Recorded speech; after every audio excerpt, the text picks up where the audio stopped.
Shri sir നമസ്കാരം. നമസ്കാരം. കോൺഗ്രസ് അധ്യക്ഷൻ മല്ലികാർജുൻ ഖാർഗെ രൂക്ഷമായ രീതിയിലുള്ള ഒരു അധിക്ഷേപം മഹാകുംഭമേളയ്ക്കെതിരെയൊക്കെ നടത്തിയിരിക്കുന്നത്. അതായത് കുംഭമേളയിൽ പങ്കെടുത്ത് സ്നാനം ചെയ്തു കഴിഞ്ഞാൽ ദാരിദ്ര്യം മാറുമോ എന്നാണ് അദ്ദേഹം ചോദിച്ചിരിക്കുന്നത്. കഴിഞ്ഞ ദിവസം കേന്ദ്ര ആഭ്യന്തരമന്ത്രി അമിത്ഷായൊക്കെ അവിടെ പോയി പങ്കെടുത്ത് സ്നാനമൊക്കെ ചെയ്യുന്ന വീഡിയോ ഒക്കെ ഇതിനോടകം തന്നെ വലിയ രീതിയിൽ വൈറലാണ്. അപ്പോൾ അദ്ദേഹത്തിനെതിരെയുള്ളൊരു വിമർശനം എന്ന നിലയിലാണ് ഇത് പറയുന്നതെങ്കിലും ഇത് ശരിക്കും പറഞ്ഞു കഴിഞ്ഞാൽ കോടിക്കണക്കിന് ഹിന്ദുക്കളിനോടുള്ളൊരു ഒരു അധിക്ഷേപം തന്നെയല്ലേ അദ്ദേഹം, ഒരു ഹിന്ദു വിശ്വാസത്തോടുള്ള ഒരു അധിക്ഷേപം തന്നെയല്ലേ അദ്ദേഹം നടത്തിയിരിക്കുന്നത്. ഇതിനോടകം തന്നെ BJP MP-മാരൊക്കെ രൂക്ഷമായിട്ടുള്ള വിമർശനം നടത്തിയിട്ടുണ്ട്. സാർ എങ്ങനെയാണ് ഇതിനെ, ഈ ഒരു ചോദ്യത്തെ നോക്കിക്കാണുന്നത്? ഗൗതം, നമ്മൾ കേന്ദ്രത്തിലുള്ള ഏറ്റവും പ്രധാനപ്പെട്ട പ്രതിപക്ഷ ഗ്രൂപ്പായിട്ടുള്ള ഇന്ത്യ സഖ്യത്തിൽ പല രാഷ്ട്രീയ പാർട്ടികളും സനാതനധർമ്മത്തിനെ പല സമയത്ത് വിമർശിക്കുന്നത് നമ്മൾ കണ്ടിട്ടുണ്ട്. ആ വിമർശനം എന്ന് പറയുന്നത് പല ഘട്ടത്തിലും അവഹേളനമായി മാറുന്നത് നമ്മൾ കണ്ടിട്ടുണ്ട്. ഏറ്റവും അടുത്തൊരു പക്ഷേ നമ്മൾ കണ്ടിരുന്ന പല പ്രസ്താവനകളിൽ രാജ്യമാകെ ശ്രദ്ധേയമായത്, കൂടുതൽ ചർച്ചകളുണ്ടായത് DMK-യിലെ ഉദയനിധി സ്റ്റാലിൻ്റെ സനാതനധർമ്മം എന്നത് തുടച്ചു മാറ്റപ്പെടേണ്ടുന്ന ഒരു മഹാമാരിയാണ്, അത് ഡെങ്കു പോലെയുള്ള, മലേറിയ പോലെയുള്ള ഒരു പകർച്ചവ്യാധിയാണ് എന്ന നിലയ്ക്കുള്ള പ്രസ്താവനയാണ്. ആ പ്രസ്താവന നടത്തുന്ന സമയത്ത് പോലും കോൺഗ്രസിൻ്റെ സംഘടനാ കാര്യങ്ങളെല്ലാം കൈകാര്യം ചെയ്യുന്ന ശ്രീ KC വേണുഗോപാൽ അടക്കം പറഞ്ഞത് കോൺഗ്രസിന് ആ ഒരു കാഴ്ചപ്പാടില്ല എന്നും സർവ്വമത സമഭാവമാണ് കോൺഗ്രസിൻ്റെ കാഴ്ചപ്പാട് എന്നുമാണ്. പക്ഷെ ഒരിക്കൽ പോലും ഇത് പറഞ്ഞിരുന്ന DMK-യെയോ തുടർച്ചയായി ഇത്തരത്തിലുള്ള പ്രസ്താവനകൾ പറയുന്ന ഉദയനിധി സ്റ്റാലിനെയോ പരസ്യമായി വിമർശിക്കുന്നതിന് ഒരിക്കലും കോൺഗ്രസിന് കഴിഞ്ഞിട്ടില്ല. അപ്പോൾ എന്ന് വെച്ച് കഴിഞ്ഞാൽ രഹസ്യമായി ഇതിൻ്റെ ഒരു അക്കംപ്ലിസായി പോവുക എന്ന രീതിയിലത്തേക്കുള്ള ഒരു പരിപാടി കോൺഗ്രസിൻ്റെ പല നേതാക്കന്മാരുടെ ഭാഗത്തു നിന്ന് നമ്മൾ കാണുന്നുണ്ട്. അവരെ പ്രസ് ചെയ്തിട്ട് അവരോട് ചോദിച്ചു കഴിഞ്ഞാൽ അവരൊരു പക്ഷേ ഇതിനെ തള്ളിപ്പറയാനായിട്ട് തയ്യാറാകും എന്ന് മാത്രമേ ഉള്ളൂ.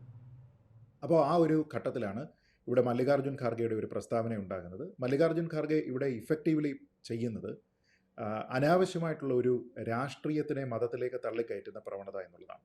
എല്ലാ കാലത്തും ഇവരൊരു പക്ഷേ BJP-യെ ആരോപിച്ചിരുന്നത് അനാവശ്യമായിട്ട് രാഷ്ട്രീയത്തിലേക്ക് മതം കലർത്തുന്നു, മതത്തിലേക്ക് രാഷ്ട്രീയം കലർത്തുന്നു, ഇത് രണ്ടും സെപ്പറേറ്റ് ആയിട്ട് പോകേണ്ടതാണ്, അതാണ് സെക്യുലറിസം. അപ്പോൾ ആ സെക്യുലറിസത്തിനെ പൂർണ്ണമായിട്ടും അതിൽ തുരങ്കം വീഴ്ത്തിക്കൊണ്ട്, അതിൽ വിള്ളലുകൾ ഉണ്ടാക്കിക്കൊണ്ട് BJP ഇതിനാണ് ശ്രമിക്കുന്നത് എന്നാണ് പറയുക. പക്ഷേ ഇപ്പോൾ ഇവർ ചെയ്യുന്നത് എന്താണെന്ന് നോക്കൂ. ഇവർ അനാവശ്യമായിട്ട് ലക്ഷക്കണക്കിന് കോടിക്കണക്കിനായിട്ടുള്ള ആൾക്കാർ വളരെ സേക്രഡായിട്ട് കരുതുന്ന, വളരെ പുരാതനവും പവിത്രവുമായിട്ടുള്ള ഒരു ചടങ്ങിലേക്ക് വരുന്നു. ആ ചടങ്ങിലുള്ള ഗംഗാ സ്നാനം എന്ന് പറയുന്നതിലെ ഒരു ഭക്തൻ ചെയ്യേണ്ടുന്ന ഏറ്റവും പ്രധാനപ്പെട്ട ഒരു കർമ്മം, ആ കർമ്മത്തിനെ വിമർശിക്കുകയല്ല, മറിച്ച് അതിനെ രാഷ്ട്രീയമായി അതിനെപ്പറ്റി അനാവശ്യ പ്രസ്താവനകൾ പറഞ്ഞുകൊണ്ട് അതിനെ അവഹേളിക്കാനായിട്ട് ശ്രമിക്കുകയാണ്. കാരണം അത് ചോദിക്കുന്നത് ഇതുകൊണ്ട് എന്താണ് ഗുണം? അവിടെ പോയി അമിത്ഷാ ഗംഗയിൽ മുങ്ങിക്കഴിഞ്ഞാൽ അതുകൊണ്ട് നാടിന് എന്ത് ഗുണം എന്നതാണ്. അദ്ദേഹം മനസ്സിലാക്കേണ്ടത് പ്രാഥമികമായിട്ട് അമിത്ഷായ്ക്ക് അവിടെ പോയി ഗംഗാ സ്നാനം നടത്താനുള്ള അവകാശം അദ്ദേഹത്തിന് നൽകുന്നത് നമ്മുടെ നാട്ടിലെ ഭരണഘടനയാണ്. വേണ്ടതിനും വേണ്ടാത്തതിനും എല്ലാം തന്നെ ഭരണഘടനയെപ്പറ്റി പറഞ്ഞുകൊണ്ടിരിക്കുന്ന ഒരു പാർട്ടിയുടെ ഭാഗത്തു നിന്ന് എല്ലാ കാര്യങ്ങളിലും ഒരുപക്ഷെ ഒരു കോണ്ടെക്സ്റ്റ് ഇല്ല എങ്കിൽ പോലും അനവസരത്തിൽ പോലും ഭരണഘടന ഉയർത്തി കാണിച്ചുകൊണ്ട് പാർലമെൻറ്റിലടക്കം സംസാരിക്കുന്ന, സത്യപ്രതിജ്ഞ ചെയ്യുന്ന MP-മാരുടെ കയ്യിൽ പോലും ഭരണഘടനയുടെ ഒരു കോപ്പി കൊടുത്തിരുന്ന കോൺഗ്രസിൻ്റെ അധ്യക്ഷന് എന്തുകൊണ്ടാണ് ഇത് ഒരു വ്യക്തിയുടെ മതസ്വാതന്ത്ര്യമാണ് എന്ന് മനസ്സിലാക്കാൻ കഴിയാത്തത്? മറ്റുള്ള ആൾക്കാരൊക്കെ അവിടെ പോയി ഗംഗാ സ്നാനം നടത്തിയാൽ കുഴപ്പമില്ല, പക്ഷേ അമിത്ഷാ അവിടെ പോയി കഴിഞ്ഞാൽ അതിലൊരു പ്രശ്നമുണ്ട് എന്നും, അങ്ങനെ ഒരാൾ പോയി ഈ സ്നാനം നടത്തുകയാണ് എങ്കിൽ അതുകൊണ്ട് ചില ബെനിഫിറ്റുകൾ ഉണ്ടാകണം എന്നുമുള്ള ഒരു ബോധ്യം എവിടെ നിന്നാണ് മല്ലികാർജുൻ ഖാർഗെയ്ക്ക് ഉണ്ടായത് എന്നെനിക്ക് സത്യമായിട്ട് മനസ്സിലാകുന്നില്ല. അദ്ദേഹം പറയുന്നത് തന്നെ ഇവിടെ ഒരു മതപരമായിട്ടുള്ള ഒരു ആചാരത്തിനെ പിന്തുടർന്നു കഴിഞ്ഞാൽ എന്തെങ്കിലും സാമൂഹ്യമായിട്ടുള്ള മാറ്റം ഉണ്ടാകുന്നുണ്ടോ, എന്തെങ്കിലും സാമ്പത്തികമായിട്ടുള്ള ഉന്നമനം, അതുകൊണ്ട് ബെനിഫിറ്റ് നാടിനുണ്ടാകുന്നുണ്ടോ എന്നാണ് ചോദിക്കുന്നത്. എന്ന് വെച്ചാൽ നമ്മുടെ നാട്ടിൽ മതപരമായിട്ടുള്ള ആചാരപരമായിട്ടുള്ള ഏത് കാര്യവും ഒരു വ്യക്തി ചെയ്തു കഴിഞ്ഞാൽ അതുകൊണ്ട് സമൂഹത്തിനും സാമ്പത്തികമായിട്ടും എന്തെങ്കിലും ബെനിഫിറ്റ് ഉണ്ടായേ മതിയാകൂ എന്നാണ്. ഇപ്പോൾ ആമുഖമായിട്ട് ആ ചോദ്യത്തിൽ ഗൗതം തന്നെ പറഞ്ഞിരുന്ന ചില കാര്യങ്ങൾ, മറ്റു മതവിഭാഗങ്ങളുടെ എല്ലാ കാര്യങ്ങളും സോഷ്യലായിട്ടുള്ള ബെനിഫിറ്റ് ഉണ്ടാക്കുന്ന അല്ലെങ്കിൽ എക്കണോമിക് ആയിട്ടുള്ള ബെനിഫിറ്റ് ഉണ്ടാക്കുന്ന ആക്ടിവിറ്റികളായിട്ടാണോ മല്ലികാർജുൻ ഖാർഗെ കരുതുന്നത്? അതെല്ലാം ആ രീതിയിലത്തെ അക്കംപ്ലിഷ് ചെയ്യുന്നുണ്ട് എന്നതുകൊണ്ടാണോ അദ്ദേഹം ഇതര മതവിഭാഗങ്ങളെ വിമർശിക്കാത്തത് എന്നുള്ള ഒരു ചോദ്യമുണ്ട്. അവിടെ പോകുന്ന ആൾക്കാരെ സംബന്ധിച്ചിടത്തോളം അവിടെ കേവലം ഹിന്ദു മതവിഭാഗത്തിൽ പെടുന്ന ആൾക്കാർ മാത്രമല്ല പോകുന്നത്. ഞാൻ മനസ്സിലാക്കുന്ന അമിത്ഷാ ജൈന വിഭാഗത്തിൽപ്പെട്ടയാളാണ് എന്നാണ്. ക്രിസ്ത്യാനികളായിട്ടുള്ള നിരവധി ആൾക്കാർ പോകുന്നുണ്ട്. എൻ്റെ സുഹൃത്തുക്കളായിട്ടുള്ള നിരവധി ക്രിസ്ത്യാനികൾ ഇത്തവണ ഇവിടെ പോകുന്നതിനെപ്പറ്റി എനിക്ക് വ്യക്തിപരമായിട്ട് അറിവുള്ളതാണ്. അപ്പോൾ കേവലം സനാതനധർമ്മത്തിനെ പ്രാക്ടീസ് ചെയ്യുകയോ അതിനെ പൂർണ്ണമായി അനുവർത്തിക്കുകയോ ചെയ്യുന്ന ആൾക്കാർ മാത്രമല്ല, മറ്റുള്ള പല ആൾക്കാരും ഇതിനെ പൂർണ്ണമായും റെസ്പെക്ട് ചെയ്തുകൊണ്ട് ഇതിലൊക്കെ തന്നെ ഭാഗഭാക്കാകാനായിട്ട് പോകുന്നുണ്ട്. സാധാരണ ഒരു കുംഭമേളയല്ല ഇത്തവണ 144 വർഷത്തിൽ ഒരിക്കൽ വരുന്ന മഹാകുംഭമാണ് എന്നും അതുകൊണ്ട് തന്നെ ഇത് ഇന്ന് ജീവിച്ചിരിക്കുന്ന ആൾക്കാർക്ക് ഇനി ഒരു പക്ഷേ അപ്രാപ്യമാണ് എന്നതിനെ പറ്റിയുമുള്ള തിരിച്ചറിവുള്ള നിരവധി ആൾക്കാർ അവിടെ പോകുന്നുണ്ട്. അപ്പോൾ ഇതിനെയൊക്കെ തന്നെ ഒരു വലിയ പൊളിറ്റിസൈസ് ചെയ്ത് അതിനെ അങ്ങനെ അനുവർത്തിക്കുന്നതിന് പകരം അതിൻ്റെ മതപരമായിട്ടുള്ള പ്രാക്ടീസ് എന്താണോ അതിനനുസരിച്ച് പോകാനായിട്ട് ആൾക്കാർ ശ്രമിക്കുന്ന സമയത്താണ് അനാവശ്യ കുത്തിത്തിരിപ്പ് വരുന്നത്. ഗംഗയിൽ സ്നാനം നടത്തി കഴിഞ്ഞാൽ നമ്മുടെ നാട്ടിലെ ആൾക്കാരുടെ പട്ടിണി മാറുമോ? പണ്ട് നമ്മൾ പലപ്പോഴും ഇടതുപക്ഷത്തുള്ള ആൾക്കാർ ചോദിക്കുന്നത് കേട്ടിട്ടുണ്ട്, ISRO റോക്കറ്റ് വിക്ഷേപിച്ചു കഴിഞ്ഞാൽ ഇവിടുത്തെ പട്ടിണി മാറുമോ എന്ന്. ഇപ്പോൾ അതിനെയൊക്കെ തന്നെ ലഘൂകരിച്ചുകൊണ്ട് ഗംഗയിൽ പോയി ഇന്ത്യയുടെ ഹോം മിനിസ്റ്റർ പോയി സ്നാനം ചെയ്തു കഴിഞ്ഞാൽ നമ്മുടെ നാട്ടിലെ ആൾക്കാരുടെ പട്ടിണി മാറുമോ? യുവാക്കൾക്ക് തൊഴിൽ കിട്ടുമോ? ദരിദ്രരായിട്ടുള്ള ആൾക്കാരുടെ ജീവിത നിലവാരം മെച്ചപ്പെടുമോ എന്നൊക്കെ ചോദിക്കുകയാണ്. അപ്പോൾ ഇതിൽ അനാവശ്യമായിട്ട് ഒരാളിൻ്റെ മതസ്വാതന്ത്ര്യത്തിന് മേലുള്ള കൈകടത്തലായിട്ട് അല്ലെങ്കിൽ അനാവശ്യമായിട്ട് മതത്തിലേക്ക് രാഷ്ട്രീയത്തിലേക്ക് കൊണ്ടുവരിക എന്ന ഒരു പ്രവൃത്തിയാണ് ഇവിടെ നടക്കുന്നത്. ഞാൻ ചോദിക്കുന്നത്, കേരളത്തിലെ കോൺഗ്രസ്സുകാർക്ക് ഇതിനെപ്പറ്റി എന്താണ് അഭിപ്രായം? കേരളത്തിൽ ഇപ്പോൾ ശബരിമലയുമായി ബന്ധപ്പെട്ട് ഒരു നിയമനിർമ്മാണം ഉണ്ടാക്കുന്ന സമയത്ത് ആ നിയമം കൊണ്ടുവരുന്നതിൻ്റെ കരട് ഡ്രാഫ്റ്റ് ചെയ്യുന്നത് കോൺഗ്രസ്സാണ്. അപ്പോൾ ആ സമയത്ത് ശബരിമലയുമായി ബന്ധപ്പെട്ട് ഒരു നിയമനിർമ്മാണം നടത്തിക്കഴിഞ്ഞാൽ ഇവിടെ സാമ്പത്തികമായ ഉന്നമനം നടത്തുമെന്നോ അല്ലെങ്കിൽ സാമൂഹ്യമായിട്ടുള്ള ഒരു ഉന്നമനമാണ് അതുകൊണ്ട് ലക്ഷ്യമിടുന്നത് എന്നോ അന്ന് മല്ലികാർജ്ജുൻ ഖാർഗെ എവിടെയെങ്കിലും പറഞ്ഞിട്ടുണ്ടോ? ഇല്ല. അപ്പോൾ ഇത് തരാതരം കോൺഗ്രസ് കൊണ്ടുവരുന്ന കാര്യങ്ങളെല്ലാം തന്നെ ഹിന്ദുക്കളുടെ ഉന്നമനത്തിന്, മറ്റൊരു മതത്തിലുള്ള ഒരാൾ അയാൾ സ്പോൺസർ ചെയ്യുന്നതല്ല, നേരെ മറിച്ച് അയാളുടെ മതസ്വാതന്ത്ര്യം ഉപയോഗിച്ചുകൊണ്ട് അല്ലെങ്കിൽ മറ്റൊരു മതത്തിനെ ബഹുമാനിച്ചുകൊണ്ട് ആ ചടങ്ങിൽ പങ്കെടുത്തു കഴിഞ്ഞാൽ ഉടനെ അതുകൊണ്ട് ചില റിലീജിയസ് ബെനിഫിറ്റ് അല്ല, സോഷ്യൽ ബെനിഫിറ്റ് അല്ലെങ്കിൽ നമുക്ക് പറയാവുന്നതുപോലെ സാമ്പത്തികമായിട്ടുള്ള മെച്ചമൊക്കെ തന്നെ ഉണ്ടാകണമെന്ന രീതിയിലത്തേക്കും ഇതൊന്നും തന്നെ ഇവിടെ കാണുന്നില്ലല്ലോ. അപ്പോൾ പിന്നെ ഈ റിലീജിയസ് പ്രാക്ടീസ് കൊണ്ട് എന്താണ് ഗുണം എന്നൊക്കെ ചോദിക്കുന്നത് കോൺഗ്രസിൻ്റെ സർവ്വമത സമഭാവം എന്ന കോൺസെപ്റ്റിനെ മുൻനിർത്തുന്നു എന്ന് പറയുന്ന കോൺഗ്രസിൻ്റെ അധ്യക്ഷനാണ് ചോദിക്കുന്നത്. അപ്പോൾ ഇതിൽ കുറേയധികം ഗുരുതരമായിട്ടുള്ള പ്രശ്നമുണ്ട്. ഏറ്റവും പ്രാഥമികമായിട്ടുള്ള പ്രശ്നം, അദ്ദേഹം കയ്യിലിരിക്കുന്ന ഭരണഘടനയുടെ അന്തസ്സത്ത മനസ്സിലാക്കുന്നില്ല. അമിത്ഷാ അവിടെ പോയിരിക്കുന്ന ഒരു പൊളിറ്റിക്കൽ മൂവ് അല്ല, മറിച്ച് അത് ഒരു വ്യക്തിപരമായിട്ടുള്ള കാര്യമാണ് എന്ന് മനസ്സിലാക്കുന്നില്ല. മറ്റേതൊരു വ്യക്തിയെയും പോലെ നമ്മുടെ നാട്ടിലെ പ്രധാനമന്ത്രിക്കും ആഭ്യന്തരമന്ത്രിക്കും ഒക്കെ തന്നെ മതസ്വാതന്ത്ര്യവും ആചാരങ്ങൾ പിന്തുടരാനും അനുവർത്തിക്കാനുമുള്ള സ്വാതന്ത്ര്യമുണ്ട് എന്നതിനെപ്പറ്റി മനസ്സിലാക്കാതെ ഈ ഭരണഘടന കയ്യിൽ പിടിച്ചുകൊണ്ട് 24 മണിക്കൂറും ഭരണഘടന ഞങ്ങൾ സംരക്ഷിക്കുമെന്ന് പറഞ്ഞതുകൊണ്ട് എന്താണ് അർത്ഥം? അമിത്ഷായുടെ വ്യക്തിപരമായിട്ടുള്ള മതസ്വാതന്ത്ര്യം, അദ്ദേഹത്തിന് ഭരണഘടന നൽകുന്ന സ്വാതന്ത്ര്യം സംരക്ഷിക്കാൻ നിങ്ങൾക്ക് കഴിയുന്നില്ല എങ്കിൽ, അതിനെ ചോദ്യം ചെയ്യാനാണ് നിങ്ങൾ ശ്രമിക്കുന്നത് എങ്കിൽ പിന്നെ നിങ്ങൾ ആരാണ് എന്ന് പറഞ്ഞിട്ടോ ഭരണഘടനാ സംരക്ഷകനാണ് എന്ന് നടിച്ചിട്ടോ എന്താണ് ഗുണം എന്നുള്ളതാണ് ചോദ്യം. അപ്പോൾ ഇതിനോടൊപ്പം തന്നെ അവർ പറയുന്ന മറ്റ് ചില കാര്യങ്ങൾ കൂടെ നമ്മൾ കേട്ടു. അതായത് ജയ് ബാപ്പു, ജയ് ഭീം തുടങ്ങിയ മുദ്രാവാക്യങ്ങളൊക്കെ തന്നെയാണ് ഇവിടെ ഉയർത്തുന്നത് എന്ന് പറയുന്നു. ഞാൻ ചോദിക്കുന്നത്, ഇത്തരത്തിലുള്ള മതസ്വാതന്ത്ര്യം ഉണ്ടാകാൻ പാടില്ല എന്ന് വാദിച്ചിരുന്ന ആളാണോ മഹാത്മാഗാന്ധി? അദ്ദേഹം ഇതെല്ലാം തന്നെ അനുവർത്തിച്ചിരുന്ന ആളാണ്, ഒരു പ്രാക്ടീസിങ് ഹിന്ദു ആയിരുന്ന ആളാണ്. അംബേദ്കറിന് ഈ രീതിയിലത്തേക്കുള്ള വിരോധം, അദ്ദേഹത്തിന് ഒരാളൊരു മതാചാരം അനുവർത്തിക്കാൻ പാടില്ല എന്ന രീതിയിലത്തേക്കുള്ള അഭിപ്രായ പ്രകടനം അദ്ദേഹം നടത്തിയിട്ടുണ്ട്. അദ്ദേഹം മതവിമർശനം പല മതങ്ങളെ, ഇസ്ലാം മതത്തിനെ, ഹിന്ദു മതത്തിനെ ഒക്കെ തന്നെ അദ്ദേഹം വിമർശിച്ചിട്ടുണ്ട്. പക്ഷേ അത് സമാധാനപരമായി അനുവർത്തിക്കുന്ന ആൾക്കാരുടെ ബുദ്ധിമുട്ടുകൾ അദ്ദേഹം കണ്ടില്ല എന്ന് നടിച്ചിട്ടുണ്ടോ?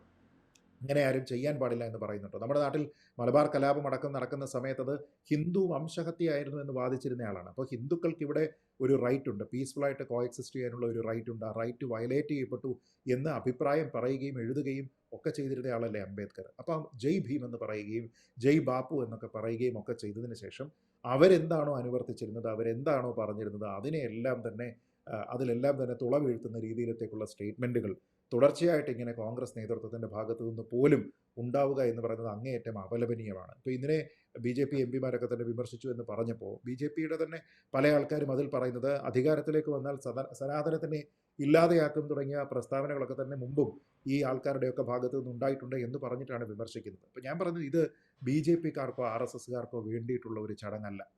ഹിന്ദുക്കളുടെ, സനാതന ധർമ്മ വിശ്വാസികളുടെ, ഇതര മതവിഭാഗങ്ങൾക്ക് ഒക്കെ തന്നെ അവിടെ ചെന്നിട്ട് ഇത് അനുവർത്തിക്കാനുള്ള സ്വാതന്ത്ര്യം നൽകുന്ന രീതിയിലത്തേക്കുള്ള ഒരു ചടങ്ങാണ്. അവിടെ ഞാൻ നേരത്തെ പറഞ്ഞതുപോലെ ഒരു പ്രത്യേക മതവിഭാഗത്തിന് മാത്രമായിട്ട് പോലുമല്ല. അപ്പോൾ അതിൻ്റെ സൗന്ദര്യം എന്ന് പറയുന്നത് ആ രീതിയിൽ കൂടി കാണാനായിട്ട് എന്താണ് അദ്ദേഹത്തിന് കഴിയാത്തത്? ഇപ്പോൾ സോഷ്യൽ ഇമ്പാക്റ്റ് ആണ് നിങ്ങൾക്ക് വേണ്ടത് എങ്കിൽ അവിടെ പോകുന്ന ആൾക്കാരിൽ ഹിന്ദുക്കളും ക്രിസ്ത്യാനികളും ജൈനരും എല്ലാം ഉണ്ട് എന്ന് മനസ്സിലാക്കി കഴിഞ്ഞാൽ ഒരു യൂണിറ്റി നിങ്ങൾക്ക് അതിൽ കാണാൻ കഴിയുന്നില്ലേ?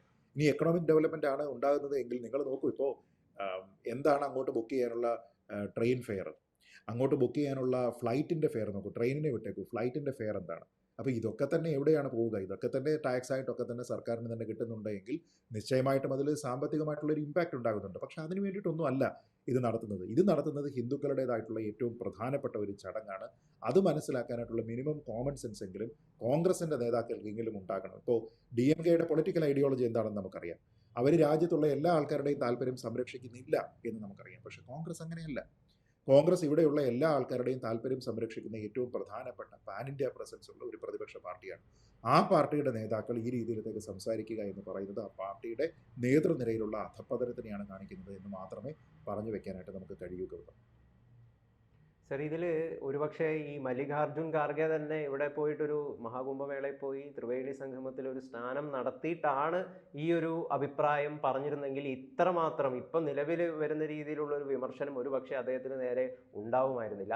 നമുക്ക് കൂടുതലും BJP നേതാക്കളാണ്, യോഗി ആദിത്യനാഥും അമിത്ഷായൊക്കെയാണ് അവിടെ പോയിട്ട് ഈ സ്നാനം ചെയ്യുകയും ഈ മഹാകുംഭമേളയെ വലിയ രീതിയിൽ ആഘോഷിക്കുകയൊക്കെ ചെയ്യുന്നത് കാണാൻ വേണ്ടി സാധിക്കുന്നുള്ളൂ. കോൺഗ്രസ് നേതാക്കളൊന്നും അവിടെ പോകുന്നില്ല. അപ്പോൾ ഈ കോൺഗ്രസിനെ അധികാരത്തിൽ നിന്ന് താഴെ ഇറക്കാൻ യഥാർത്ഥത്തിൽ അവരൊരു ഹിന്ദു വിരുദ്ധരാണ് കോൺഗ്രസ്, ആൻറ്റി സനാതനമാണ് കോൺഗ്രസ് എന്ന് പറയുന്ന ഒരു പ്രചരണത്തിന് വലിയ രീതിയിൽ സഹായിച്ചിട്ടുണ്ടെന്നാണ് മനസ്സിലാക്കാൻ വേണ്ടി സാധിക്കുന്നത്.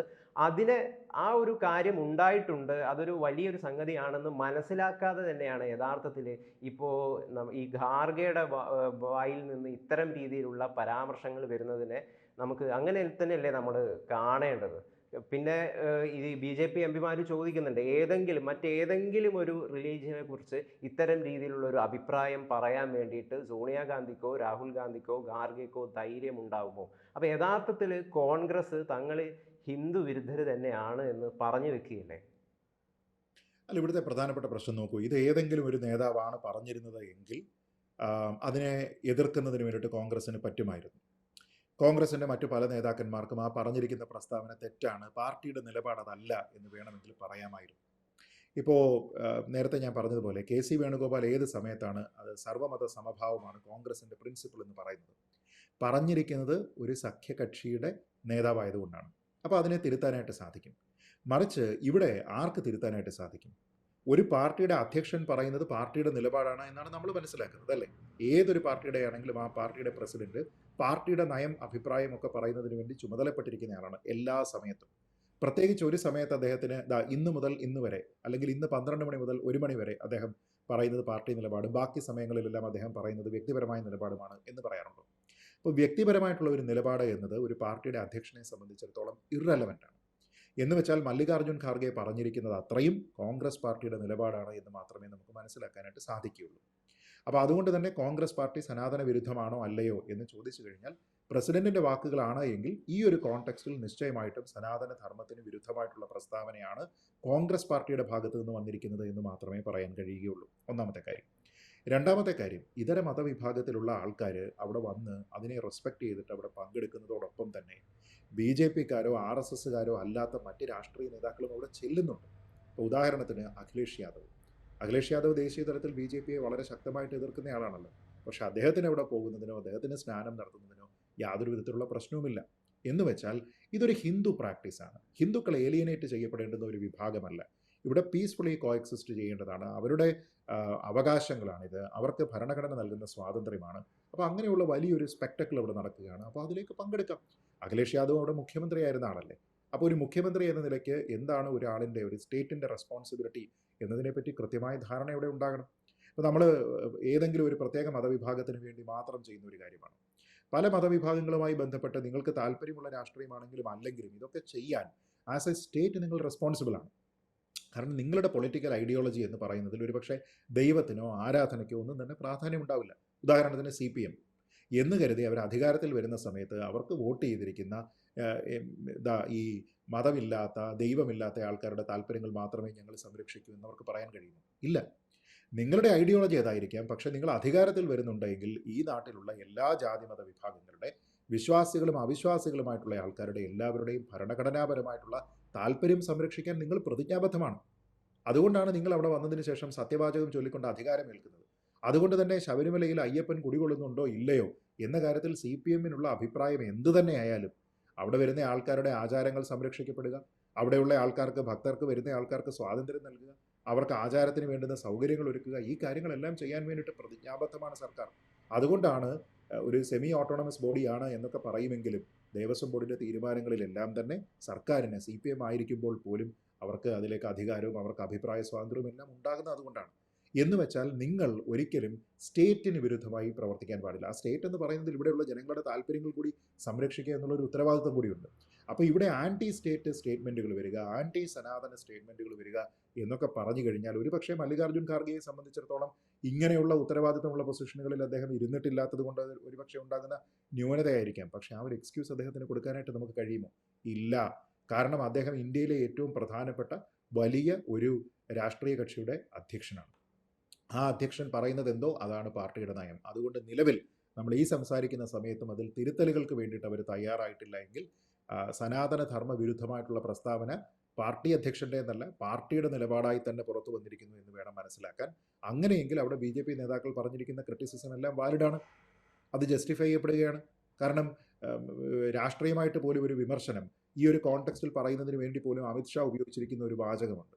അമിത്ഷാ ഇപ്പോൾ ഡൽഹിയിലെ പ്രചരണം നടക്കുന്ന സമയത്ത് അവിടെ യമുന ക്ലീൻ ചെയ്യുമെന്ന് പറഞ്ഞ് അരവിന്ദ് കെജ്രിവാൾ തുടർച്ചയായി അദ്ദേഹത്തിൻ്റെ മാനിഫെസ്റ്റോയിൽ ഒരു കാര്യം ഉൾപ്പെടുത്തുകയും അത് ഫുൾഫിൽ ചെയ്യാതിരിക്കുകയും ചെയ്യുന്ന സമയത്ത് അമിത്ഷാ തന്നെ പറയുന്നത് എന്താണ്?